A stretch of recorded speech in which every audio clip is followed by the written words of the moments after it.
Hello everyone and welcome back again to a brand new video. In today's tutorial guys, I will be showing you how to print a Stockx shipping label. This should be a very simple video, so make sure to watch it from now till the end. Now for the Stockx to actually print a shipping label, you do have to actually be selling a product. So once you sell the product and it is in the shipping process, then you need to follow this article. So this article explains to you exactly how you can ship a product, or basically book ship a product.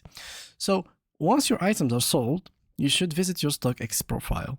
Then go to the selling tab. You can get to that simply by clicking on your profile and clicking right here. So this is where you have to go.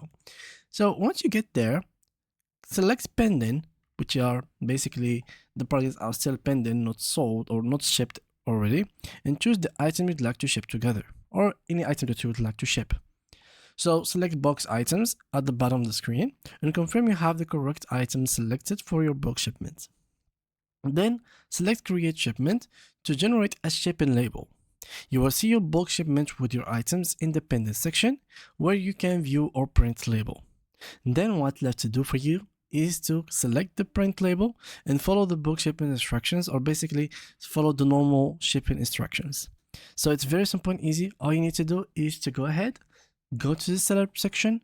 Here you will find your sold product, select the pending ones, and basically click on create shipment, and then they will generate for you a label. Then click on print label so you can print it out using your printer if it was next to you. And yeah, that was completely it for today's video guys. If you did enjoy it, make sure to leave us a like, subscribe, and beautiful comments. And if you do have any more questions about this platform or any other platforms, softwares, etc., I will be making sure that I read all of your comments, so make sure to mention them in the comment section. And see you guys in the next upcoming videos.